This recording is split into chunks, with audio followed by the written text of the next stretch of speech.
Another type of chart that you have is the line chart.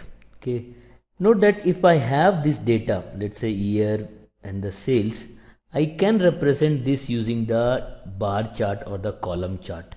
But let's try to see when we put the bar chart or column chart what will happen. So insert. So let's see, we do not want to put the so we want to put the sales. So see, this sales are coming and we want to put it in year wise. So select the data, I can edit this, I can put the sales. Okay, so note that it is not necessarily that this is bad, but what happens, like if your number of points are becoming very large, okay, you are getting too many bar, right, and it does not give you an idea about how is the trend going. Okay, so as an example, see that there's an increase in the sales, it is looking okay, but if I were to represent this by, let's say, using some line, okay, I would have got much better representation. So that is what I am trying to show you. So what we can do is we can insert, we can make a line chart. So let's say what we have is we can insert a line chart. So what I can do is I can, the same way, I select the data, this edit, I go over here. Okay, so this is, and we can say select data, we can say edit, series name we can put. Okay, so this is sales. So now you have a representation of the sales is coming, right? Another point that you can find that this choice of the axis, it will have a huge impact to get whether the sales is increasing at what proportion. See this, the sales is starting from 104. What we can do is, rather than starting these values from 0, I can change it and I can start this from different values. So after selection, I will right click and then I will click on format axis. So you see that format axis, I can put the minimum value fixed.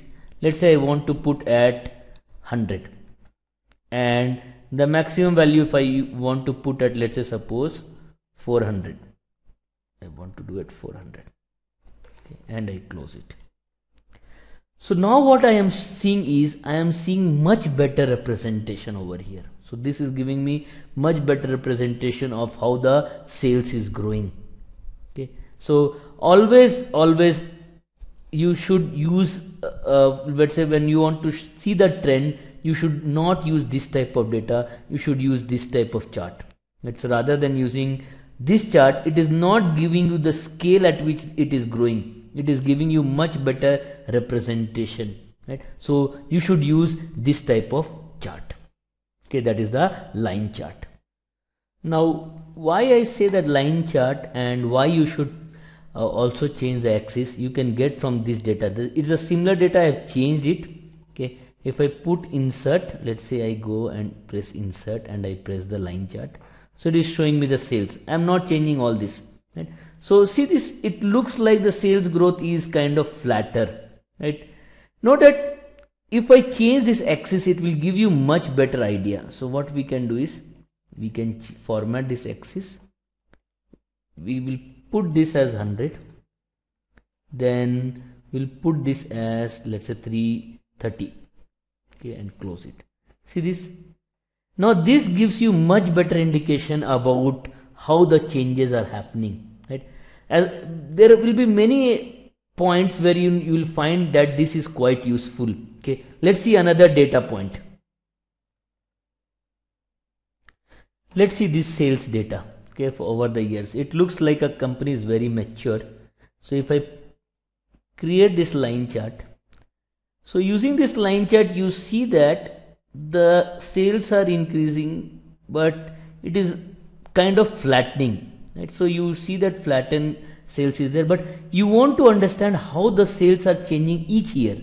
What you can do is, okay, you can do this format axis, and you can fix it. Let's say our minimum sales value was 100, our maximum sales value was, let's say, we can put at 130, and we want to see this data. See this, it will give you much better idea about the trend rather than when you are starting with 0. So what you find that the bar and the column chart, they start with 0. With this you can change that value and you can get much better indication. Again, here you have lots of ways you can represent only the data. Then you have this way, you can have points also, you can have many ways you can write it. Just again, as I'm saying that you should explore. See this is with the values that you have, right? So if somebody has difficulty in finding out the values are also given here. Again, please explore this, right? So this is all about your line chart.